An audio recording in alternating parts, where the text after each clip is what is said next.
Hello students, in this video we will be studying the derivation of gravitation, which is responsible for the circular motion of the planet. So as we all know that circular motion of a planet is governed by a force called as centripetal force. Centripetal force means center seeking force. So in this video we will understand how centripetal force is responsible for uniform circular motion of a planet and how did Newton derive his inverse square law using Kepler's third law of motion. So let us start. So students, let us consider an object which is performing circular motion. Here I have made a dot indicating object which is performing a circular motion. Now as we all know, in circular motion the force which attracts the object towards the center is the centripetal force. So here we will write F indicates centripetal force. Let us assume m as the mass of the object and let us assume v to be the speed with which the object is covering this path. So let us assume it to be speed or velocity, as we can say, of the object performing motion. Which motion? This is a uniform circular motion. So now students, as we all have learned in our previous standard, that speed is distance upon time. Fine. So let us keep this formula in front of our eyes. And one more thing, as we all know, centripetal force could be calculated by the formula mv square upon r, where m is the mass of the object, v indicates the speed or velocity of an object, and r indicates the distance of the object from the center of the circle around which the object is performing motion. That is, in this case, the distance from the center to the circular path could be termed as r, that is the radius of the circle. So centripetal force is calculated by the formula mv square divided by r. Let us mark this formula as 1. Now as we all know, speed is equals to distance upon time. So your v, which we indicate here for speed, is equal to total distance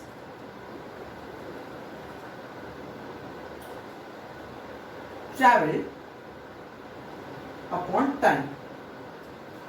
Now students, if we consider instead of an object, let this be a planet, and at the center of the circle let there be a sun. Now as we all know, planets perform an elliptical motion around the sun. The motion is not uniformly circular. It is, a planet rotates in an elliptical orbit. But assuming an ideal case is where the sun is located at the center of the circle and planet is performing a uniform circular motion, we could replace the center with sun and the object with the planet. And hence we can say the time required for the object to complete one complete revolution is the time period of the object, and time period is denoted by capital T.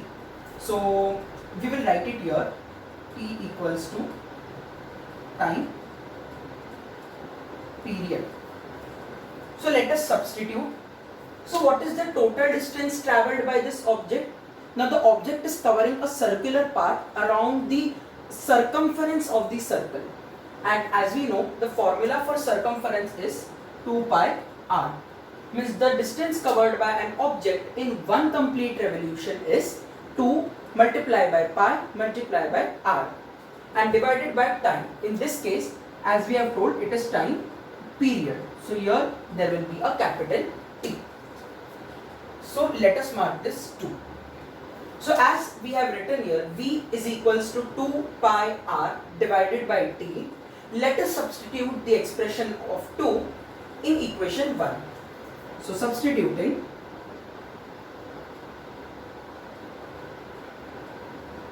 2 equation 1, what do we get, students? We get force equals to m.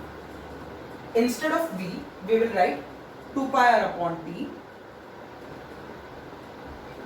Now there is v square, so we will square this entire expression divided by r. Understanding? Now we will square each and every term present in the bracket.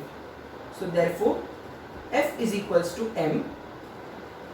Okay, let us remove the bracket and write square of 2 is 4, square of pi is pi square, square of r is r square divided by time period, that is capital T, whole upon r, that is the radius. So now as you can see, r and r square, one r will get cancelled from both the sides. So this gets cancelled. Now what is remaining? 4 into m into pi square into r. So what we get? F equals to 4 into m into pi square into r. Now upon t, as you cannot forget, it is there in the denominator, upon t. So now even t will get squared up. Do not forget, every term in the bracket will get squared up. So this will be t square. Now as you can see, we have got t square here and we require a r cube here. Sir, why do we require a r cube here? Because as we know, Kepler's third law says that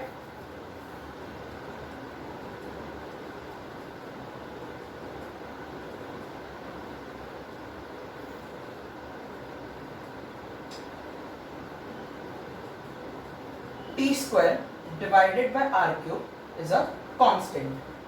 So this I have written here for your reference. So we have got a t square here. Let us bring a r cube here. So which number multiplied by r will give you r cube? Yes, we will multiply it by r square. So if we are multiplying r square in the numerator, we also have to multiply r with r square in the denominator. So students, multiplying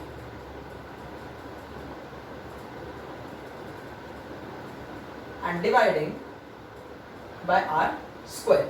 So what will we get? F equals to 4m equal to 4m pi square r multiplied by r square divided by t square multiplied by r square. So now in next step we will get F equals to 4m pi square r into r square becomes r cube divided by r square multiplied by t. Now in this step itself we will break this expression, t square. Fine. Now this becomes the reciprocal of expression obtained from Kepler's law. What Kepler's third law says is t square upon r cube is constant. Now r cube is in the numerator, t square is in the denominator, which means when we write r cube upon t square, this will become 1 upon k. So F is equals to 4m pi square upon r square into 1 upon k, because r cube upon t square equals to 1 upon k. So therefore this becomes F equals to 4m pi square divided by r square multiplied by k. So students, observe carefully. 4 is a constant, mass of an object cannot change, pi is a constant, which means square of pi is a constant, k, which is a constant obtained from Kepler's law, is also a constant. The only thing which we can change is the radius. We can either increase the radius of the circle, we can either decrease the radius of the circle. So this entire expression is a constant. Why is it a constant?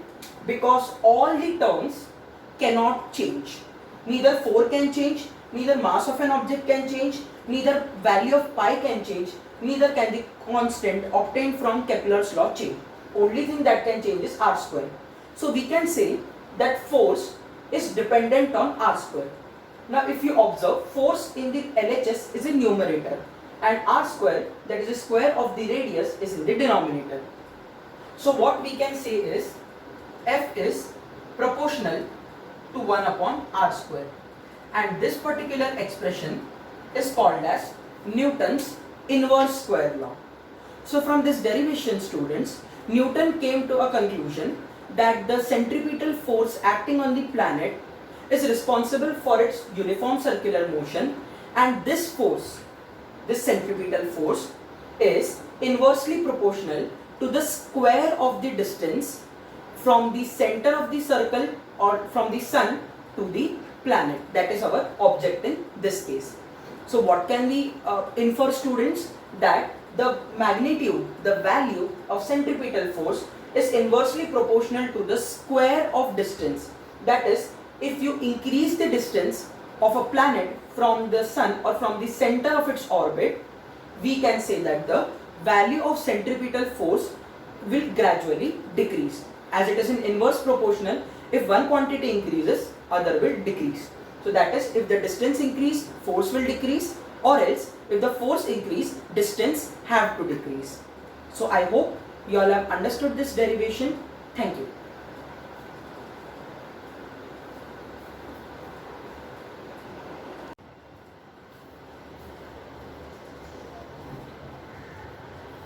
Hello students, जैसे कि हम लोग जानते हैं, हम लोगों ने science 1 के फिजिक्स का ग्रेविटेशन लेसन का एक्सप्लेनेशन कंप्लीट किया है.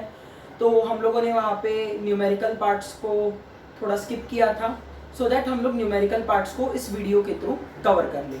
तो ये वीडियो बेसिकली बेस्ड है on the numericals of gravitation chapter, जिसके अंदर आपके यूजर ब्रेन पावर के क्वेश्चन के प्रूफ भी कवर अप हो रहे हैं, एंड साथ ही साथ ग्रेविटेशन चैप्टर के एक्सरसाइज में जो न्यूमेरिकल्स दिया है उसका भी हम लोग सोल्यूशन देख लेते हैं.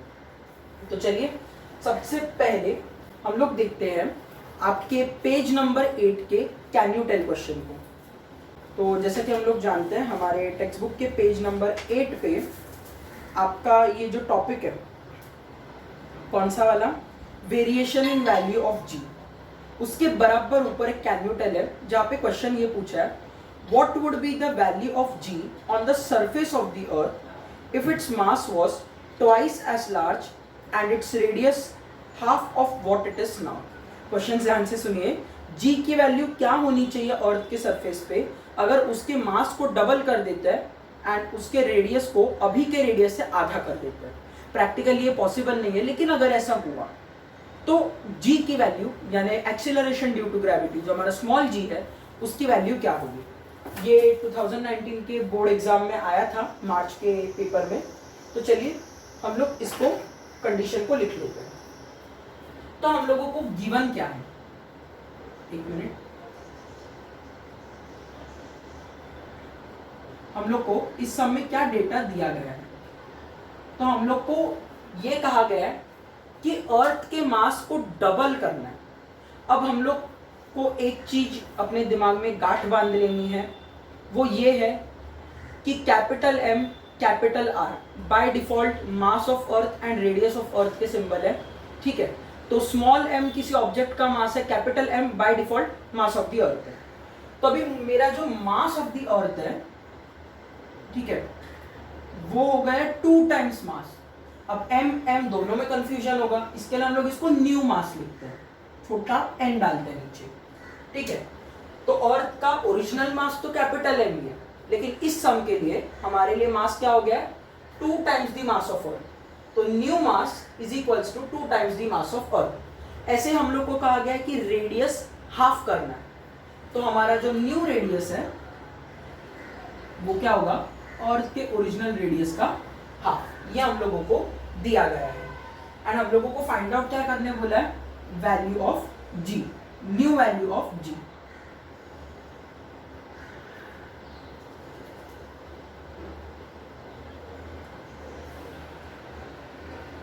जिसको हम लोग GN भी लिखेंगे, जो हम लोग को मालूम नहीं है. अच्छा, तो कॉन्सेप्ट्स में हम लोगों ने पढ़ा है एक्सेलरेशन ड्यू टू ग्रेविटी का फॉर्मूला क्या होता है. हम सीधा सॉल्यूशन की तरफ बढ़ते हैं. एक्सेलरेशन ड्यू टू ग्रेविटी का formula G is capital G capital M upon capital R का स्क्वायर। इसका रीजन हम लोग लिख लेते हैं, फॉर्मूला। तो देखिए एक्सेलरेशन ड्यू टू ग्रेविटी का फॉर्मूला क्या है, capital G capital M upon capital R का square. Capital G is gravitational constant, capital M is mass of the earth and capital R is radius of the earth. अभी condition देखिए, मुझे यहाँ पे क्या ढूंढना है, न्यू जी ढूंढना है। देयरफॉर नए जी के लिए हमें क्या करना पड़ेगा, जी नया मास यूज करना पड़ेगा जिसको हम mn लिखेंगे, अपॉन नया रेडियस यूज करना पड़ेगा जिसको हम rn लिखेंगे एंड उसका स्क्वायर लेना है हमें। ठीक है, ये भी हमारा फॉर्मूला हुआ। अभी हमें क्या करना है, हमें इस फॉर्मूला के अंदर गिवन से वैल्यू सब्स्टिट्यूट करनी है। तो ये क्या हो जाएगा, जी mn की वैल्यू क्या है 2 टाइम्स m अपॉन Rn की वैल्यू क्या है हाफ ऑफ r।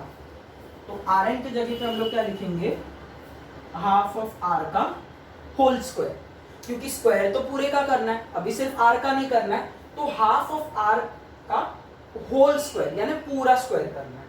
तो चलिए इस चीज को सॉल्व करते हैं। g इंटू 2 इंटू m क्या हो जाएगा 2gm। तो चलिए लिख लेते हैं,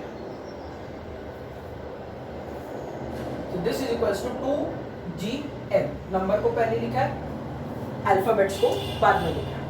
हाफ आर का स्क्वायर क्या होगा, तो एक एक करके स्क्वायर कीजिए, अदरवाइज कैलकुलेशन में गलती हो सकती है।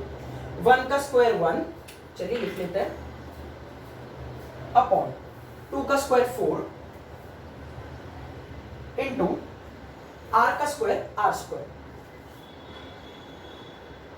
अब देखिए न्यूमरेटर डिनोमिनेटर, डिनोमिनेटर का डिनोमिनेटर, एंड रूल वाइज जैसे मैंने समझा था डिनोमिनेटर का डिनोमिनेटर जाता है न्यूमरेटर में। तो ये क्या हो जाएगा 4 इंटू 2gm जो ऑलरेडी ऊपर था अपॉन 1 इंटू आर का स्क्वायर। तो 1 इंटू आर स्क्वायर हो जाता है सिर्फ आर स्क्वायर, 4 इंटू 2 हो जाता है 8gm बराबर। अभी मुझे मालूम है कि gm अपॉन आर स्क्वायर जो है वो तो हमारे नॉर्मल g का फॉर्मूला है बराबर, यहाँ पे हम लोगों ने लिखा है, चाहिए तो हम इसको 1 मार्क करते हैं फॉर अवर रेफरेंस। ठीक है, तो ये पूरा जो हमारा gm अपॉन आर स्क्वायर है, इसके जगह हम लोग क्या लिख सकते हैं, g लिख सकते हैं। तो हम लोग देयरफॉर न्यू g क्या होगा 8 times the original value of g। यहाँ पे हम लोग चाहिए तो रीजन दे सकते हैं फ्रॉम 1, जैसे कि हम लोगों ने यहाँ पे इस फॉर्मूला को 1 मार्क किया है। तो फाइनल स्टेटमेंट में हम लोग क्या कह सकते हैं, the value of g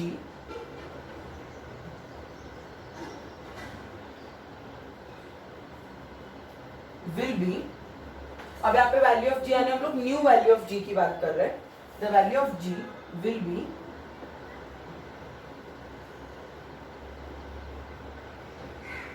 8 times the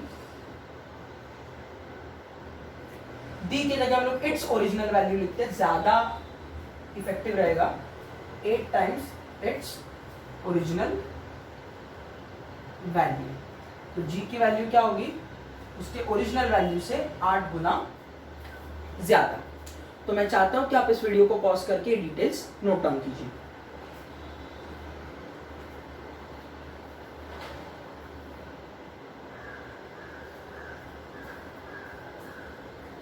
चलिए स्टूडेंट्स देखते हैं अगला क्वेश्चन। ये अगला क्वेश्चन जो है न्यूमेरिकल टाइप का, वो हमारा यूज योर ब्रेन पावर का क्वेश्चन है, जो आपके पेज नंबर 10 पे दिया है टेक्स्ट बुक में। इसमें क्या कहा गया है, suppose you are standing on a tall ladder. आप एक लंबी सी सीढ़ी पे खड़े हो, मान के चलो। ये टॉल लैडर कितना टॉल है, ये कुछ ज्यादा ही टॉल लैडर है। ठीक है, तो if your distance from the centre of the earth is 2r, यानी ये इतना टॉल लैडर है जितना रेडियस ऑफ द अर्थ है। यानी आपका अगर radius of the earth r है तो ये लैडर उसी लेंथ की है, यानी आप अर्थ के सेंटर से 2 times the radius of earth के डिस्टेंस से ऊपर जाओगे। इतना बड़ा तो अपना लैडर है। तो हमें बोला वहां पे हमारा वेट क्या होगा, वेट यानी वजन क्या होगा। ठीक है, तो एक डायग्राम से समझ लेते हैं। ये मेरा अर्थ, मैं छोटा ही बना रहा हूं जरा, ये उसका सेंटर, ये डिस्टेंस को हम बोलेंगे रेडियस ऑफ द अर्थ। ये मेरा लैडर है, ठीक है, एंड ये लैडर के मैं ऊपर खड़ा हूं इधर, ठीक है, यहाँ पे डॉट बना है। तो हो गया distance r plus r equal to 2r। तो मैं सेंटर से 2r की डिस्टेंस पे दूर चले गया तो मेरा वेट क्या होगा? तो ये मेरा रेडियस है, ठीक है, c से लेके ये पॉइंट तक जो भी मेरी लेंथ है वो मेरे लिए रेडियस बन जाएगा। तो नया रेडियस क्या है? हम लोग को बोला है नया रेडियस अर्थ का है, या हमारे रिस्पेक्ट में अर्थ का है 2r, ठीक है। New radius should be twice the original radius of the अर्थ। क्योंकि हम यहाँ पे खड़े हैं, हमारे लिए ये स्फीयर ग्रेविटेशनल फोर्स के लिए कंसिडर किया जाएगा। सर ग्रेविटेशनल फोर्स को कंसिडर क्यों करना है? क्योंकि हम वेट कैलकुलेट कर रहे हैं। याद रखिए हमारे पास वेट का एक फॉर्मूला है, तो हम लोगों को ढूंढना क्या है यहाँ पे, हमारा वेट क्या होगा, ठीक है। तो देखिए हम लोग को मालूम है वेट एक तरीके का फोर्स है जिसका फॉर्मूला है मास इनटू ग्रेविटी, बराबर। अब जी का हमारे पास अलग से फॉर्मूला है, वो क्या है? अच्छा, इसको हम लोग चाहिए तो न्यू वेट बोल देते हैं क्योंकि डिस्टेंस बदल गया इसके लिए। तो देखिए हम लोगों को m इंटू जी ये फॉर्मूला है, ठीक है। अभी इसके अलावा वेट का हमारे पास एक और फॉर्मूला है, एंड वो क्या है, ठीक है। देखिए ध्यान से देखिए कहाँ से आया है फॉर्मूला। ये फॉर्मूला आया है जी की वैल्यू पुट करने पे। m को ऐसे ही रखते हैं, मल्टीप्लाई बाय जी क्या हो जाएगा, capital G capital M upon capital R का स्क्वायर, बराबर। ये m को वही बाजू में डाल दीजिए। तो देयरफॉर नया फॉर्मूला क्या बन गया, g capital M small m upon R का स्क्वायर। तो वेट का ये भी एक फॉर्मूला है, ये भी एक नया फॉर्मूला है। तो रीजन लिख लेते हैं फॉर्मूला, ठीक है। अभी हम लोग क्या करेंगे, यहाँ पे सिंपल सिर्फ R को सब्स्टिट्यूट करेंगे, एंड यहाँ पे नए वेट की बात कर रहे हैं तो अगले स्टेप में Wn लिखेंगे, Wn। अभी देखिए आप टॉल लैडर पे चढ़ जाएंगे तो G में तो कोई बदलाव नहीं आएगा क्योंकि G एक यूनिवर्सल कांस्टेंट है। आप लैडर पे चढ़ गए तो क्या धरती का मास बदलेगा? नहीं, अपने को ऐसा कुछ बोला भी नहीं है। क्या आपका वजन बदलेगा? नहीं, तो ये छोटा है जो हमारा वजन है वो भी वैसे ही रहेगा। अपॉन R बदलेगा, हाँ R बदलेगा ना, R बन जाएगा Rn। क्यों? नया वेट नए रेडियस के साथ, एंड नया रेडियस कितना है, 2 टाइम्स R।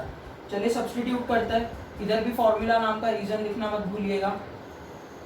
सब्स्टिट्यूट करते हैं, क्या आएगा इधर, G capital M small m upon Rn की वैल्यू क्या है, अच्छा उसका स्क्वायर लेना बिना भूले। Rn की वैल्यू है 2R, उसका होल स्क्वायर। कहाँ से मिला ये 2R? ऊपर से मिला, ठीक है। अभी ये 2R को ओपन करते हैं तो ये क्या होगा, therefore weight is equals to capital G capital M small m upon 2 का स्क्वायर 4, R का स्क्वायर R स्क्वायर। तो देयरफॉर अब देखिए, अब ये हमारा नया वेट है बिना भूले, Gmm अपॉन R स्क्वायर। ये किसका फॉर्मूला है? ये अपने पुराने वेट का फॉर्मूला है। देखिए इधर हम इसको 1 मार्क करते हैं, ठीक है। फ्रॉम 1 इसके जगह हम डालेंगे W, तो Wn को वैसे ही रखेंगे, दैट इज इक्वल्स टू इसके जगह न्यूमरेटर में आएगा W, 4 बच गया डिनोमिनेटर में, उसको वैसे लिख देते हैं, ठीक है। अब ये खाली W है, ये ओरिजिनल वेट है, यानी ओरिजिनल वेट 4 से डिवाइड करने पे जो आंसर मिलता है वो हमारा नया वेट बनता है। यानी आप अगर अर्थ के सेंटर से 2r टाइम्स दूर हो तो आपका वेट 4 गुना घट जाता है, ठीक है। तो हम लोग इसको ऐसा भी लिख सकते हैं, दैट इज 1/4 इंटू वेट। तो हम लोग कह सकते हैं कि वेट विल बिकम 1/4 टाइम्स, ठीक है। यहाँ पे बिना भूले फ्रॉम 1 रीजन देना नहीं भूलना, ठीक है। फाइनल स्टेटमेंट में क्या बोलेंगे, the weight will be 1/4 of the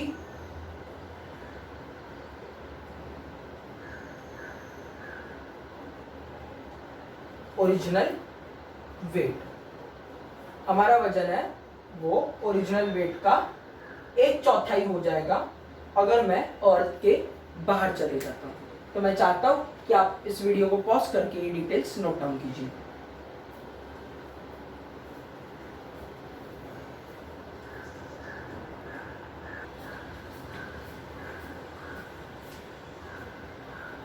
तो चलिए स्टूडेंट्स, अभी हम लोग बढ़ते हैं एक्सरसाइज के क्वेश्चंस की तरफ। एक्सरसाइज के न्यूमेरिकल्स में हमारे पास एक प्रूफ भी है जो आपके टेक्स्ट बुक के पेज 15 का क्वेश्चन नंबर 4 है, जिसमें हम लोग को देखिए क्या कहा है।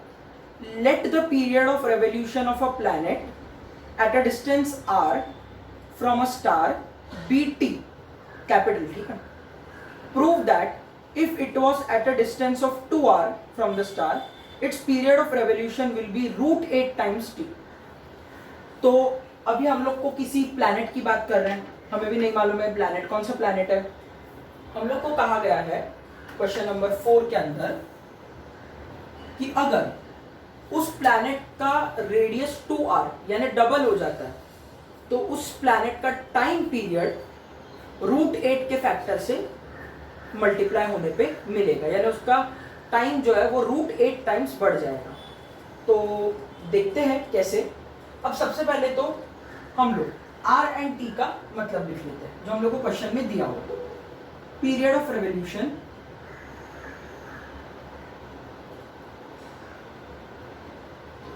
की वैल्यू क्या है, r। टाइम पीरियड की वैल्यू हम लोग को क्वेश्चन में क्या दी गई है, t।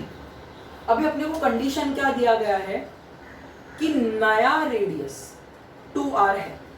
अब नया रेडियस हमने कहा है, असलियत में ऐसा नया नहीं है, हम लोग को कहा है कि distance from the centre has become 2r, ठीक है। देखिए क्वेश्चन में भी लिखा है prove that if it was at a distance of 2r, यानी अगर वो पर्टिकुलर प्लैनेट, हम लोग ऐसा कह सकते हैं, देखिए क्वेश्चन में भी लिखा है कि अगर डिस्टेंस प्लैनेट का डबल हो जाए फ्रॉम द सेंटर, यानी अगर प्लैनेट का सेंटर से सरफेस तक का रेडियस r है, अगर ये r को मैं डबल कर दूं, यानी मेरा न्यू रेडियस क्या है 2 टाइम्स दी ओरिजिनल रेडियस, तो मेरा time period √8 times the original time period हो जाएगा। ये हमें प्रूव करना है।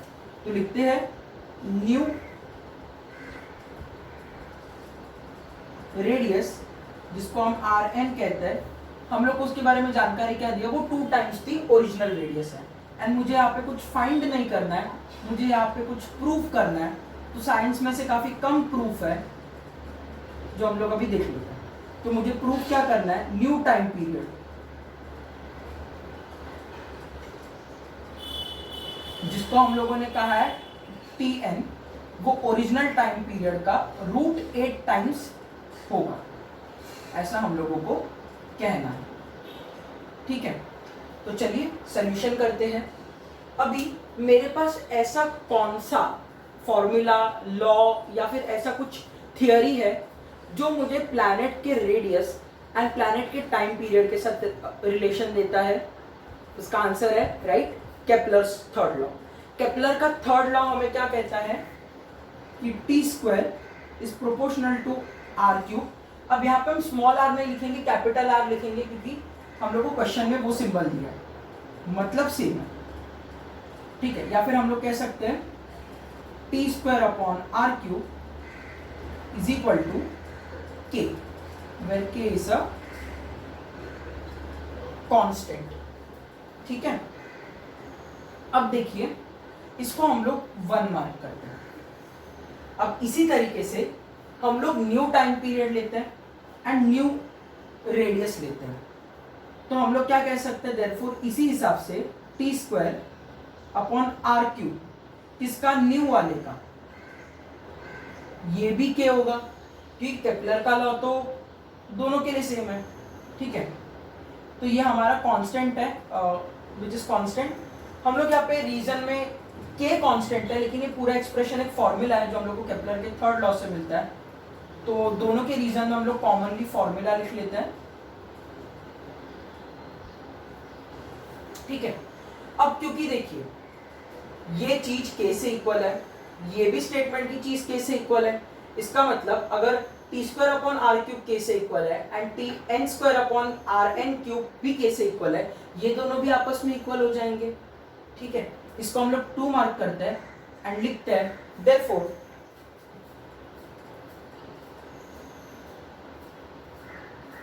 फ्रॉम 1 एंड 2 हम कह सकते हैं कि t² अपॉन r³ जो है वो tn² अपॉन आर एन के क्यूब से इक्वल है। अब चलिए हम लोग वैल्यूज को सब्स्टिट्यूट करते हैं। मुझे टी स्क्वायर को √80 प्रूफ करना है, तो मैं इसको सब्स्टिट्यूट नहीं करूंगा, मुझे उसको लाना है कि वो इससे इक्वल है। ठीक है, आर एन स्क्वायर के बारे में मेरे पास कुछ है, वो 2 टाइम्स आर हो जाएगा। तो चलिए यहाँ पे सॉरी आर एन स्क्वायर नहीं आर एन क्यूब है, यहाँ पे 2 टाइम्स आर लिखते हैं। तो देयरफॉर ये क्या बन जाएगा, T square upon R cube equals to new time period का स्क्वायर अपॉन आर एन की जगह क्या आएगा, 2 टाइम्स आर का क्यूब। ठीक है, अभी ध्यान से इसका क्यूब करते हैं, हमें क्या मिलेगा, therefore T square upon R cube equals to T N का स्क्वायर डिवाइडेड बाय 2 का क्यूब हो जाता है 8 बराबर, एंड आर का क्यूब हो जाता है आर क्यूब। अभी आर क्यूब को एक तरफ लाते हैं, भाई भाइयों को एक तरफ रखते हैं। ठीक है, टी और टी वालों को एक तरफ लाते हैं, टी एन को नीचे डाल दीजिए, आर क्यूब को ऊपर चढ़ा दीजिए। ठीक है, या फिर आप एक दूसरी चीज कर सकते हैं और इनोवेटिव। अब देखिए मुझे आंसर में तो टी एन चाहिए, तो क्यों ना 8 आर क्यूब को इधर लाते हैं, टी स्क्वायर को नीचे डाल देते हैं, ताकि ये न्यूमरेटर में रहे, मेरा आगे जाके एक स्टेप कम हो जाएगा। तो ये करते हैं, 8 आर क्यूब को इधर लाओ, टी स्क्वायर को इधर लाओ, क्योंकि देखो हमें क्रॉस मल्टीप्लाई करना किसी भी स्टेज पे अलाउड है। एंड दूसरा हमारे पास रेशियो एंड प्रोपोर्शन से एक प्रॉपर्टी आई है जो है ऑल्टरनेंडो। अगर 2 रेशियो इक्वल है तो हम ऑल्टरनेंडो की मदद से इनको चेंज कर सकते हैं। तो एक तरीके से कहिए यहाँ पे हम ऑल्टरनेंडो कर रहे हैं। ठीक है, 8 आर क्यूब को इधर लाते हैं, तो ये बन जाएगा 8 R cube divide by R cube equal to T N square ऊपर ही रहेगा अपॉन टी स्क्वायर। अब देखिए आर क्यूब कट, बचा क्या, 8 upon 1 equals to T N का स्क्वायर अपॉन टी का स्क्वायर। तो चलिए अभी यहाँ पे 1 इंटू टी एन स्क्वायर हो जाएगा T N square, and 8 into T square हो जाएगा 8 टी स्क्वायर। तो हमें क्या मिलेगा, 8 T square equals to T N का स्क्वायर। सही, अभी टेकिंग स्क्वायर रूट करते हैं, पूरा स्क्वायर रूट ले लेते हैं। तो 8 का स्क्वायर रूट होता है 2√2, या फिर अभी क्योंकि हम लोग को यहाँ पे √8 चाहिए, देखिए हमारा मकसद पूरा हो रहा है जो हमारा प्रूफ करना था। 8 का √8 हो जाएगा, टी स्क्वायर का रूट, स्क्वायर और रूट एक दूसरे के दुश्मन है, दोनों एक दूसरे को कट कर देंगे, बचेगा सिर्फ टी एन के स्क्वायर का root, square and root again cut, बचेगा क्या, टी एन। रीजन क्या लिखेंगे, टेकिंग स्क्वायर रूट। तो देखिए हम लोग को मिल गया टी एन इक्वल्स टू √8 का √8 इंटू टी। तो हमने ये प्रूफ कर लिया है। तो मैं चाहता हूं कि आप इस वीडियो को पॉज करके प्रूफ लिख लीजिए, लिखते समय स्टेप्स में कहाँ बदलाव हो रहा है ये आपको पता चले। इसके लिए अगर आपको कोई वर्किंग, जैसे यहाँ पे हमने कैंसिलेशन किया, कुछ पेंसिल वर्किंग करते हैं, तो वो भी लिख के रखिए ताकि आगे आपको सेल्फ अंडरस्टैंडिंग के लिए अच्छा पड़ेगा। ठीक है, लिख लीजिए।